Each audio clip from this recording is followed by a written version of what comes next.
Hey, y'all want to know what it's like to be a mortuary assistant? I'm about to tell you how my time went. All right, y'all. What's going on? Welcome to another episode of Hustling with KO.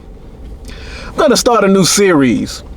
I used to work a lot of, over my years, I've worked a lot of random jobs, and I'm going to tell you guys about a few of them. One of these random jobs I had, I was a mortuary assistant.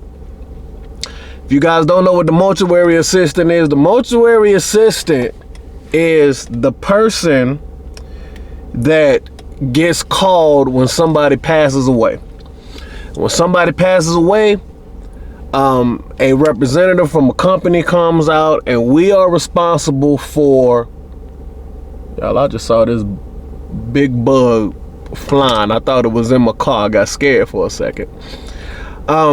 What we do is we're the person, we pick the body up from wherever the final wherever they pass from.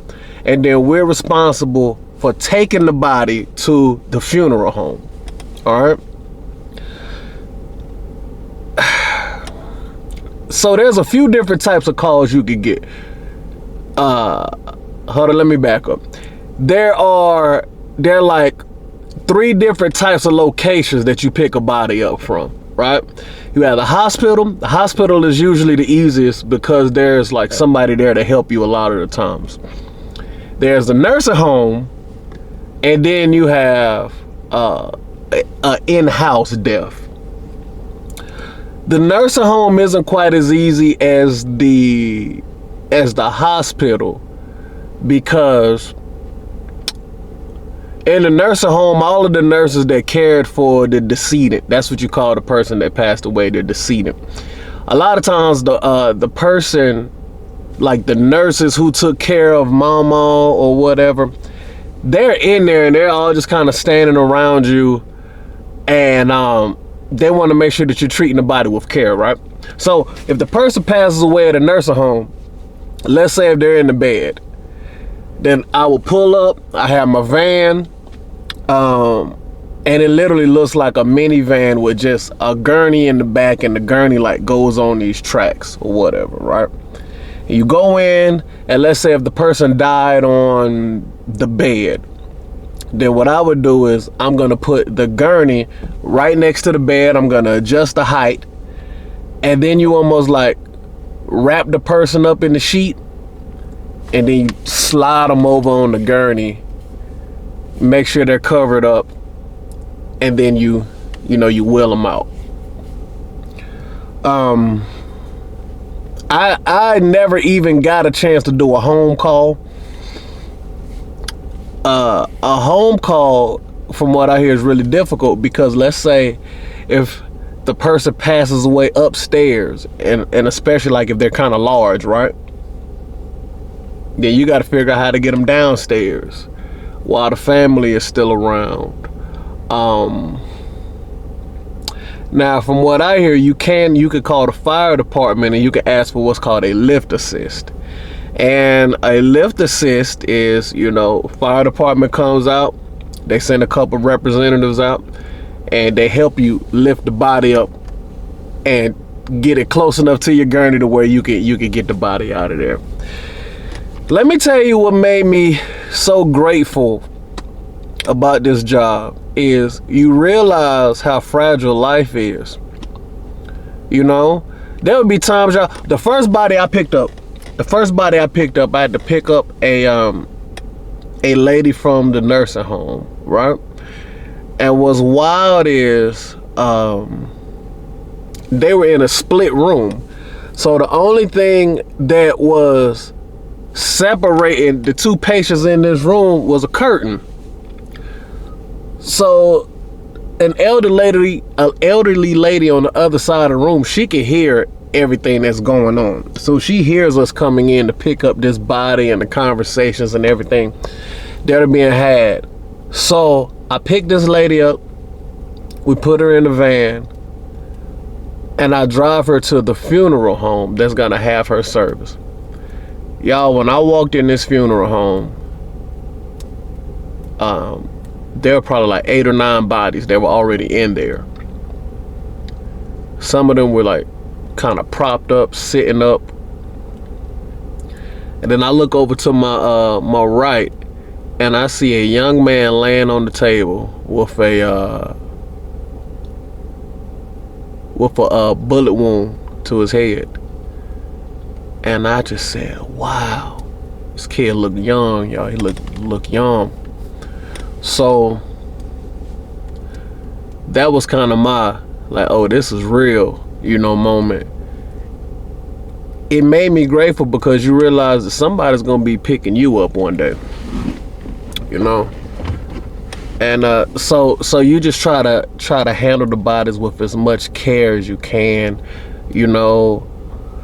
Some of the funeral homes aren't that clean, and I told my wife, like, there are a few places, if I pass away before you, don't take me to this funeral home because it's nasty.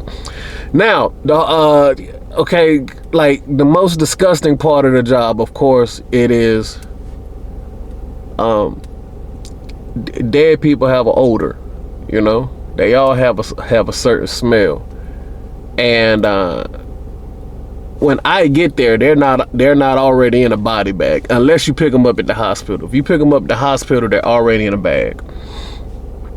But if they are not in the hospital, like if they're at home or if they're in a nursing home, I have to put them in the bag. So however they were looking when they passed, that's what it is.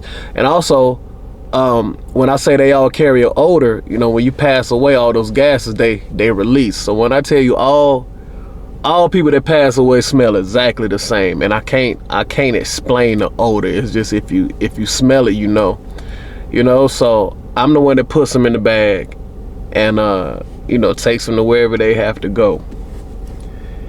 Let me tell you why I didn't continue working as a mortuary assistant.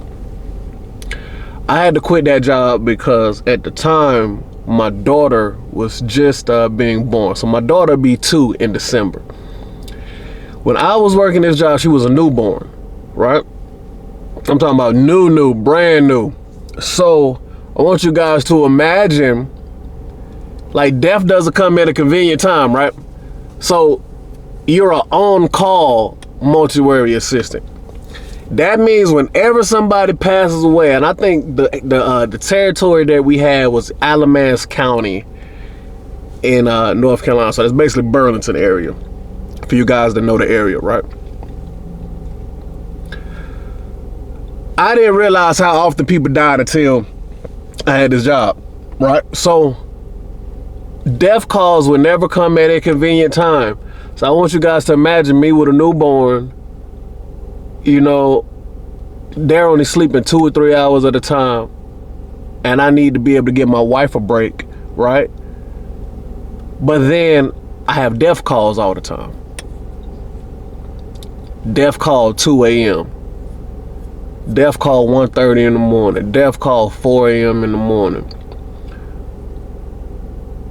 So what would happen is, man, I wasn't sleeping. I wasn't sleeping at all.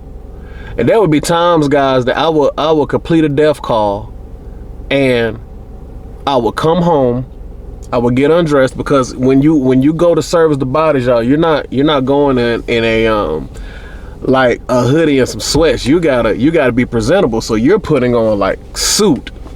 I got suit, full suit, 3-piece to go and pick this body up, right? There'd be times, I remember distinctly, there was a time I came home, I went to go get in the bed, and as soon as I had took my pants off, and matter of fact, I hopped in the shower, because I'm like, I can't touch dead people and then get back in the bed with my wife, right? So I got in the shower. As soon as my head hit the pillow, pow, I got another call. It's like 3:30 in the morning. Get another call. I have to head back out. I go to the hospital to pick up a body.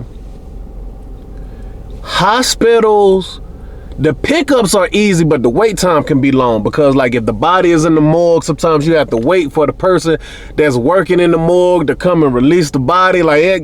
Sometimes in the hospital, you could be there for an hour or two just waiting on them to release the body for you, right? So this is one of those situations. I get back to the hospital, It takes them like 2 hours to release the body to me.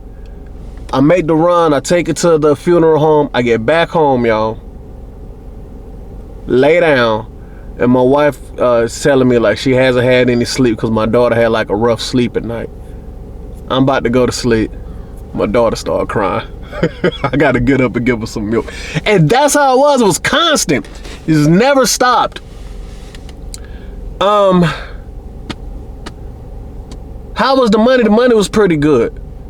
Right? I think the company I was working for, it was like... But see, y'all, I didn't even make it all the way out of training. Like, I think I worked the job for like a couple of months. But I think once you got out of training, it was like $150 a call or $125 per call. You probably averaging like at least a call or two a day, you know, like on a minimum. Good job. Let me tell you why I knew I couldn't do that job long term. Like, even as my daughter grew up, the gentleman that I was working for with the company, you know, I asked him when was the last time he's taken a vacation. He said he's never taken a vacation. And he's had that business for like 5 years. And then all of the guys who work for him, real close-knit group, real dope family type of atmosphere. But bro, talking to the guys, it's like none of them got a chance to really travel like that. Or if they were going out of town, it was like, hey, I'm going out of town this day. And the manager would still be like, hey, but if I absolutely need you, can I call you? You know, if I get in a jam and I need you to help me with a body, like, can you do it? And the guys were always down to help. But the work-life balance was really, really bad, because the truth is, this is why you should be grateful for life. People die all the time. And in such the area that we were covering, there were always death calls. People were always dying. So with that being said, it's like your work-life balance, to be able to take a vacation or just to be able to take a week off if you wanted to, like that was like taboo. And I don't know if it was taboo industry-wise, but it was kind of taboo because like our team was kind of small. I was like, I can't do this, baby. I can't do it. So now for maybe somebody that doesn't have a small child, like I was saying, for if you a youngster, if you a young adult, you ain't got no kids, especially if you single, that be a good opportunity. And initially I felt like I didn't know how I was gonna react, like being around a dead body. I'm like, man, I feel like I'm a freak out in there. But the truth is, it's a really quiet job. It's a quiet job, and it ain't that bad, man. It's once you get past the smell, and you know your job is you want to get in there as respectful as possible and get back out the door as quick as possible, but being as safe as possible. You know, you don't want to, like, listen to me, you don't want to drop a body on the floor, or you don't want nothing crazy like that to happen. So that was my job as a mortuary assistant. If you guys like this series, and you want me to tell you more about some of the random jobs I've had, as I'm now almost 40 trying to still figure life out. Golly. Anyway, I'll see y'all in the next video. Y'all be good, man.